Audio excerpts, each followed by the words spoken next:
সরল করো B square minus C স্কোয়ারের whole cube plus C square minus A স্কোয়ারের whole cube plus A square minus B স্কোয়ারের whole cube by B minus C whole cube plus C minus A whole cube plus A minus B whole cube.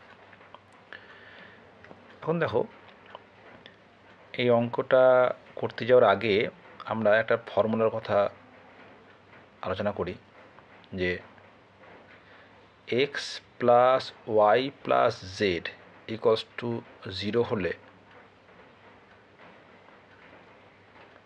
X cube plus Y cube plus Z cube is equal to 3xyz। এই হচ্ছে formula.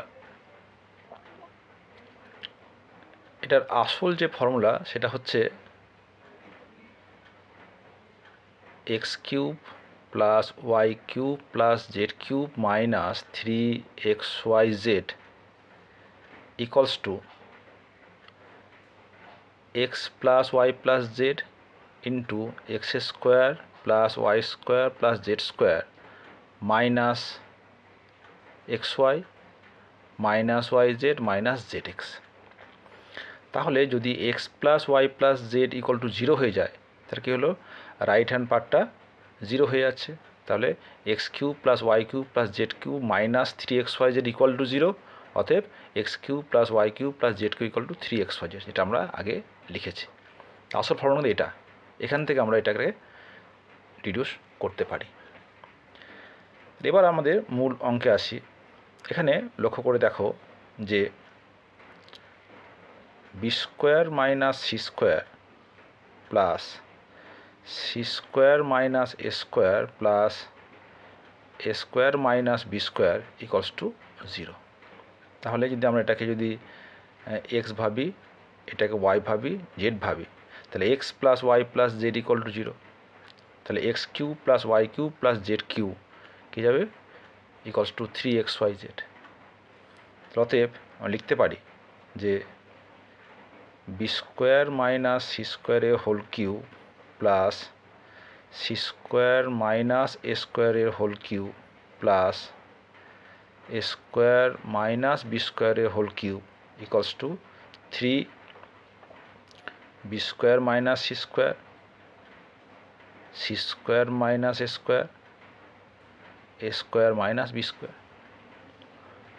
আবার আমাদের যে হরের পার্ট, সেখানে দেখো B minus C plus C minus A plus A minus B, এটা দেখো দিস ইকুয়ালস টু 0। তাহলে এখানে বলতে পারবো যে B minus C whole cube plus C minus A whole cube A minus B whole cube this equals to 3 B minus C into C minus A into A minus B, তাই না? তাহলে অতএব আমরা যদি আসল অঙ্কতে আসি, কী দেওয়া আছে, বি স্কোয়ার মাইনাস সি স্কোয়ারের whole cube C square minus A স্কোয়ারের whole cube plus A square minus B স্কোয়ারের whole cube by B minus C whole cube plus C minus A whole cube plus A minus B whole cube. আমরা আগেই বের করেছি যে B square minus C স্কোয়ারের whole cube plus C square minus A স্কোয়ারের whole cube plus A square minus B square whole cube equals to, এটা বসিয়ে দিই, is equals to 3 B square minus C square into C square minus A square into A square minus B square by 3 B minus C whole cube plus C minus A whole cube plus A minus B whole cube equal to 3 B minus C into C minus A into A minus B. তাহলে এখানে আমরা 3 cancel করতে পারি। এবার আমরা জানি যে B square minus C square X square minus Y square equals to X plus Y into X minus Y. তাহলে এখানে কী হবে, B square minus C square, B plus C into B minus C, C square minus A square, C plus A into C minus A square minus B square, A plus B into A minus B by B minus C, C minus A minus B. তাহলে এখানে কি হচ্ছে, B minus C, B minus C, C minus A minus B কেটে যাচ্ছে। তাহলে কি থাকলো, this equals two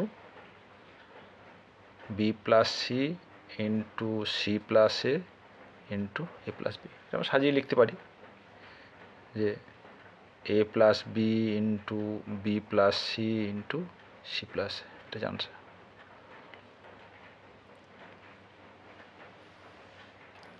তাহলে এই অঙ্কটার মধ্যে আমাদের দুটি ফর্মুলা কাজে লাগছে, যে যদি X plus Y plus Z equal 0 হয়ে যায়, তাহলে X cube plus Y cube plus Z cube equal to 3xyz, আর ওই ছোট্ট একটা formula A square minus Y square equals হচ্ছে X plus Y into X minus Y. এই দুটো কাজে লাগিয়ে আমরা কিন্তু অঙ্কটা করে ফেললাম।